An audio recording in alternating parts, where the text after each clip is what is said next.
말씀은 이사야 43장 말씀입니다. 주된 내용은 하나님과 이스라엘과의 특별한 관계를 변론하는 그런 내용입니다.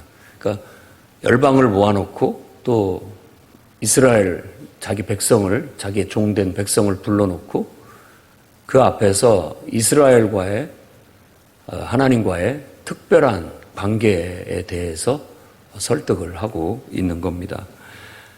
야곱아, 너를 창조하신 여호와께서 지금 말씀하신다. 창조하셨다든지 너를 지었다든지 이런 게 물론 처음에 창조를 얘기하지만 우리가 존재하게 된 것이 누구 때문이냐, 이거에 대한 논증이라고 할 수 있습니다. 내가 지금의 나 된 거, 내가 지금 이 땅에 이렇게 존재하고 있는 거, 특히 고달프거나 또 고독하거나 외롭거나 힘들거나 할 때 아주 절절하게 느껴지는 나라는 자아가 느껴질 때 나는 나 자신을 보면 우울하고 쓸쓸하고 고독하고 외롭지만 나를 존재하게 하신, 나를 창조하시고 나를 지으신 그분을 떠올리면 나라는 존재가 존귀해집니다. 보배로워지고. 그러니까 하나님과의 창조주 하나님, 그분과의 관계 속에서 나를 찾을 때 그게 바로 구원입니다. 구원의 기쁨과 구원의 어떤 평안과 안정을 찾을 수 있는 거예요.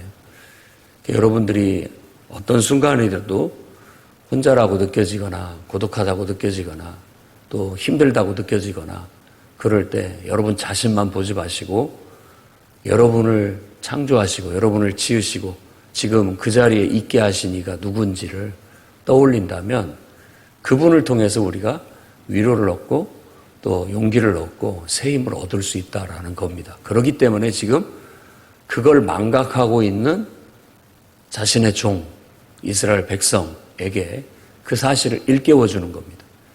그러니까 우리도 사명선언문에 복음을 제시하여 자존감을 회복시키고라고 했는데 하나님이 없는 사람들을 우리는 문제 있다고 생각을 하는 겁니다. 그냥 정상이 아닌 거예요. 하나님이라는 존재를 인정하지 않고 스스로만 존재한다고 생각을 했을 때에는 병들어 있다. 혹은 정상적인 영적 상태나 그리고 정상적인 질서가 아니에요.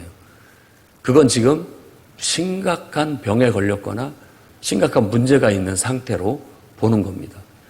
그런 인간을 하나님을 자각하게 하고 하나님의 존재 안에서 자신의 존재를 발견하게 만드는 것, 그게 우리가 복음을 전하는 거고 그거로 인해서 그 영혼이 그런 자각을 하게 됐을 때 그 영혼을 우리는 회복시켰다. 원래의 인간으로 돌아오게 했다. 정말 창조주 하나님 안에서 지음을 받은 원래의 인간의 본 모습을 되찾았다. 그래서 그것을 회복했다. 또 다른 말로 우리는 그걸 구원받았다라고 그렇게 구원의 상태 안에 들어왔다라고 그렇게 말하는 겁니다. 근데 사람이 살면서 그런 하나님의 존재 안에서 내가 존재한다라는 그 평안함과 그 기쁨과 그 행복감을 아주 절절하게 느낄 때가 있는가 하면 어느 순간에는 정말 그런 모든 것들이 바닥나듯이 은혜가 싹 거치고 하나님이 보이지가 않고요. 눈 먼 것처럼 귀 먼 것처럼 하나님이 보이지도 않고 하나님이 들리지도 않고 그냥 홀로 나 혼자 버려진 듯한 그런 느낌을 받게 되는 겁니다. 그러니까 그럴 때 우리에게 필요한 것이 이사야가 말하는 믿음입니다. 왜 하나님을 의심하느냐? 왜 하나님을 믿지 못하느냐? 하나님 임마누엘이다. 네가 지금 보지 못할 뿐이고 듣지 못할 뿐이지 네가 지금 그런 상태 속에서도 하나님은 너와 함께하고 있고 그 하나님이 너와 함께 지금 그와 같은 어려움과 역경, 어떤 고독과 고통, 그런 쓸쓸함을 함께 하고 계시다라는 것들을 말해주고 있는 겁니다. 하나님은 우리를 특별하게 생각하신다는 것. 하나님과 우리의 관계를 다시 한번 생각해 보십시오. 여러분이 하나님을 생각하는 것보다도 하나님이 여러분을 생각하는 게 더 특별하셔요. 그게 지금 이 1절에서부터 7절까지 기록되어져 있는 내용입니다.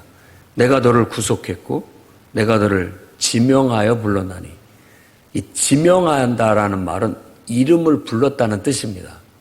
딱 집어서 누구누구 이름을 딱 불러서 불렀다는 거예요. 그러니까 특별하다는 뜻입니다.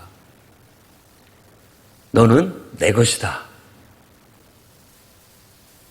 하나님이 안 계신 것처럼 느껴지고 하나님이 전혀 내 기도를 듣지 않으신 것 같고 내 눈에 보이지도 않는 것 같을 때, 그때도 하나님은 나를 이렇게 생각하시는 거예요.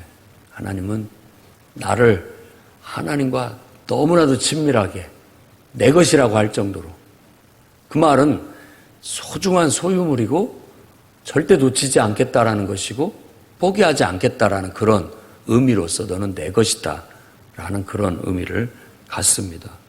여러분들도 사랑하는 연인과의 관계에서 한번 곰곰이 생각해 보십시오.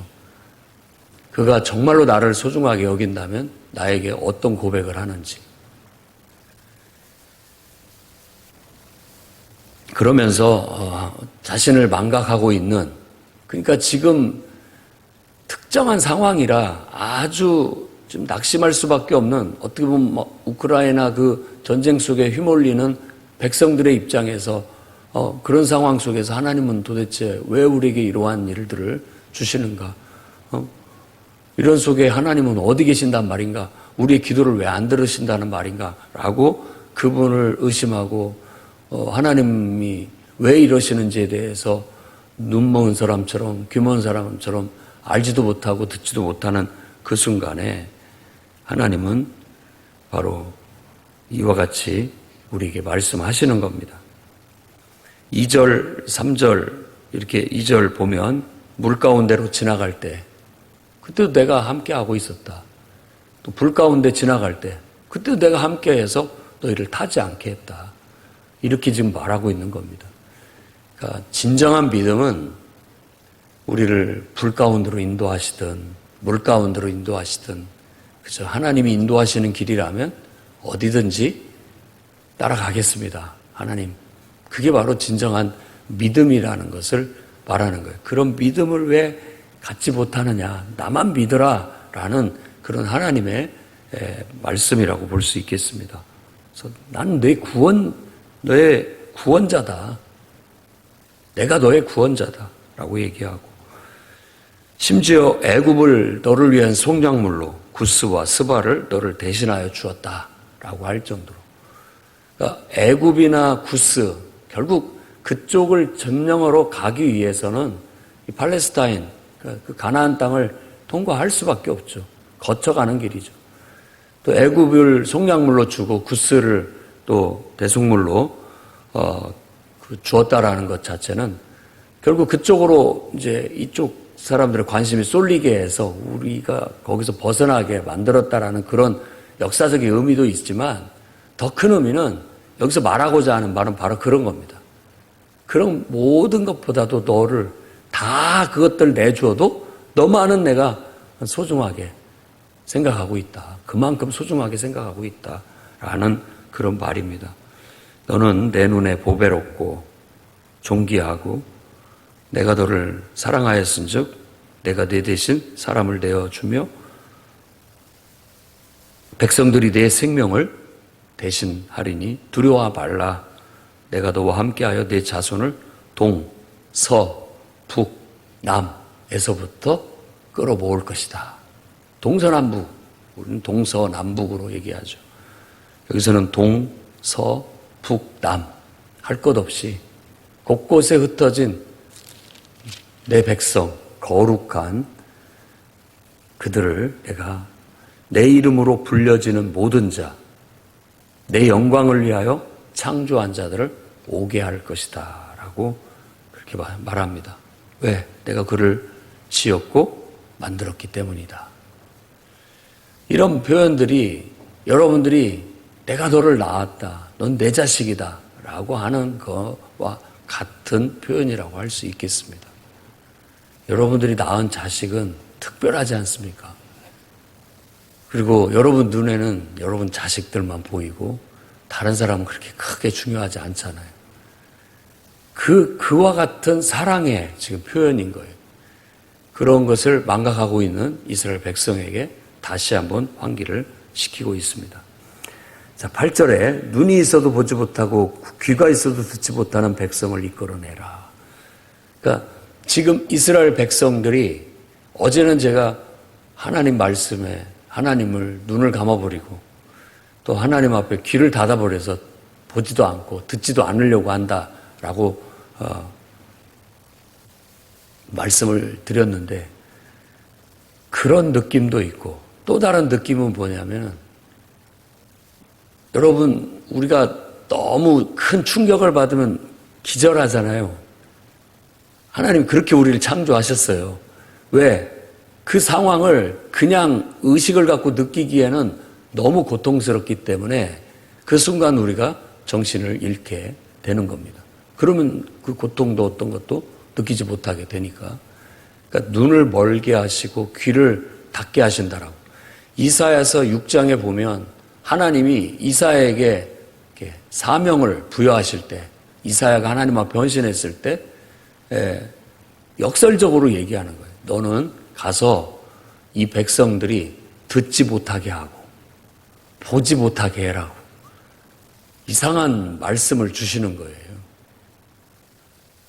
보지도 못하고 듣지도 못한다는 게 극한 고통의 상황 속에 들어갔을 때 사실 우리가 하나님이 보이지도 않고 하나님의 음성이 들리지도 않는 그런 어떤 상태인 것 같은데 그럴 때는 어떤 의미에서는 하나님의 너무나 큰 뜻을 모르는 게 나을 때가 있다라는 겁니다. 모르는 게 오히려 우리한테 더 나아요. 욥기서에서 욥이 그 풍파를 맞고 고난을 받는 거 결국은 욥기서가 다 끝나고 끝날 때까지 욥한테는 그 사실을 말해주지 않습니다. 하늘에서 내가 사탄의 말을 듣고 너를 시험해 보려고 했던 것이다 라고 말하지 않습니다. 그런 말들은 알 필요가 없고 아는 것이 더 고통스러운 것인 거예요. 오히려 그 사람을 더 흔드는 것이죠. 모르는 게 나을 때가 있다라는 거예요. 그래서 그것마저도 어찌 보면 하나님의 우리를 향한 배려고 사랑이다라고 볼 수 있는 것이죠.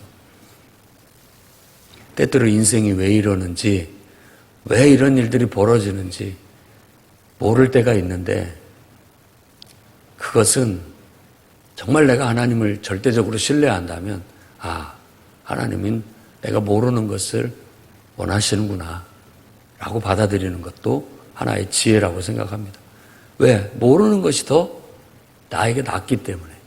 그러나 언젠가는 나중에 알게 되겠지만 그것은 그때 가서 알면 더 낫기 때문에 하나님께서 때로 우리 눈을 가리기도 하시고 우리 귀를 가리기도 하셔서 모르게도 하신다라는 것을 알 수 있습니다. 분명한 것은 10절 말씀에 나 여호와가 말한다 분명하게 너희는 내 증인이다. 나의 종으로 택함을 입었나니 이는 너희가 나를 알고 믿으며 내가 그인 줄 깨닫게 하려 합니다. 자, 이 앞에 보면 모든 민족들을 다 회집했어요. 모이게 했다는 말입니다. 그러면 그 모든 민족들 앞에서 누가 나에 대해서 증언을 할 것인가 라는 겁니다. 그러니까 이스라엘을 향해서 하나님께서 새 일을 주시고 새 임무를 주셨어요. 새 노래라든지 새 일을 행한다든지 이것은 이제 새로운 시대가 열렸고 새로운 임무가 우리에게 주어졌다. 특히 나의 종인 이스라엘에게. 그 전에 옛일에서도 너희가 나의 종으로서 역할을 했지만 이제 새 일 앞에서도 내 임무를 너희들이 감당을 해야 할 것이다. 그럼 옛일이라고 하는 것은 무엇일까? 아브라함을 선택해서 이스라엘 민족이 하나의 왕국을 이루면서 하나님의 일을 했습니다. 그런데 이제 지금 이 역사의 이 흐름 속에 하나님의 큰 계획은 더 이상 이스라엘의 왕국 안에서만의 하나님이 아닌 이제는 제국 내에서 온 세상에서의 하나님으로 알려지기를 원하는 새 시대가 온 겁니다. 그래서 하나님은 유다, 북왕국 이스라엘 다 망하게 하셨고 그들을 제국 내에 다 흐트러뜨리셨고 그 속에서 이제 그들은 새 임무를 받은 거예요. 새 시대가 왔어요. 세상 속에 나아가서 내 증인이 되라. 모든 민족들 앞에서, 열방 앞에서 그들을 내가 다 불러 모은 것 같아요. 그 민족들에게 너희는 나의 증인이 되라. 나의 찬송이 되어라. 그러기 위해서 내가 너를 택했고 너는 그런 의미에서 나의 종이고 내가 이 임무를 너에게 맡긴다. 라고 그렇게 지금 하나님과의 이스라엘과의 특별한 관계, 사랑이라는 관계 속에서 바로 그 임무, 그 사명을 말하고 있는 겁니다.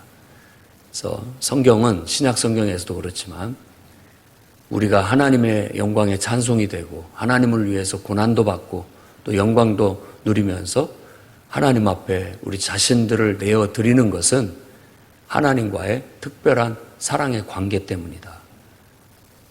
하나님이 나를 창조하셨고 하나님이 나를 사랑하시고 하나님이 나를 구원하셨으니 그 은혜와 그 사랑이 얼마나 크고 위대한가.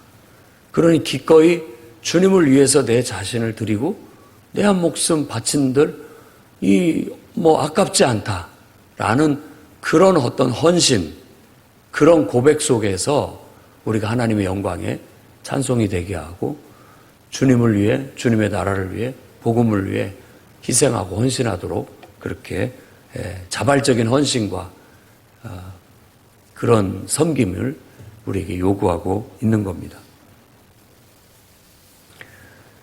하나님께서 예루살렘에 성령을 오순절날 충만하게 부어주시고 교회가 형성되었고 그 교회는 막 성령의 역사가 나타나고 표적과 기사가 나타나고 많은 그런 하나님의 은혜가 임하니까 믿는 사람들이 날마다 더해지게 됐습니다.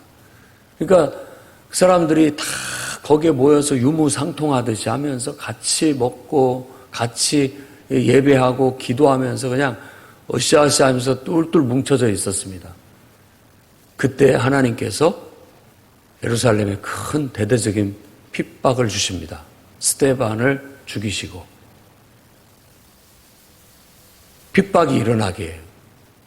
그러면서 교회는 거기에서부터 흩어져서 온 유대 땅에 사마리아에 쫙쫙 흩어져서 곳곳에 나가서 열방에게 복음을 전하는 길로 이어져 나가게 되는 거예요.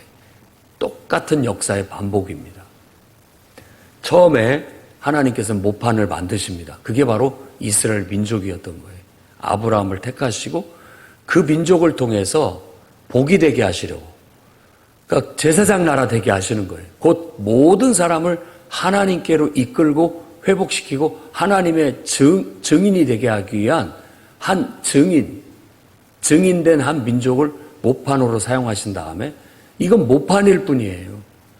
이것을 세계에 흩어서 모내기를 하듯이 모든 민족들 속에 흩어서 그 속에서 이제 새로운 임무, 거기에서 뿌리를 내리고 자라서 하나님을 증언하고 하나님의 영광을 나타내라는 거. 그게 새로 부여된 임무인 거예요. 그러니까 이사야서나 에레미야서나 에스겔이나 이제 우리가 읽게 되는 모든 예언자들은 동일한 맥락에서 그 예언을 합니다. 그 말씀을. 다 자기들만의 용어들과 자기들만의 논리로 하나님께 받은 계시로 똑같은 얘기를 하는 겁니다. 지금 이사야도 그 얘기를 합니다. 결국 너희들을 흩어지게 하고 다시 너희들을 바벨론에서부터 끌어내서 예루살렘을 재건하게 만들게 될 것이다라는 거. 그래서 결국 예루살렘을 재건하는 그 일이 광야에 길을 내는 길이고 사막에 강을 내는 길이다. 내가 그 일을 하겠다라고 그렇게 설명을 합니다. 올 한 해 우리가 표어로 삼은 광야에 길을 내고 사막에 길을 내라는 것이 바로 이 이사야서 지금 오늘 우리가 읽는 말씀 19절에서부터 가져온 말씀입니다. 그것은 이스라엘에게 부여된 새 임무예요. 이제 그들을 하나님께서 정화시키듯이 정말 고통 속에 불 가운데, 물 가운데 집어내서 거기를 통과하게 하셨고, 거기를 통과한 이스라엘은 이제 거룩해져서 새 사명을 받아가지고 새 임무를 하게 되는데, 광야에 길을 내는 일이고 사막에 강을 내는 일이에요.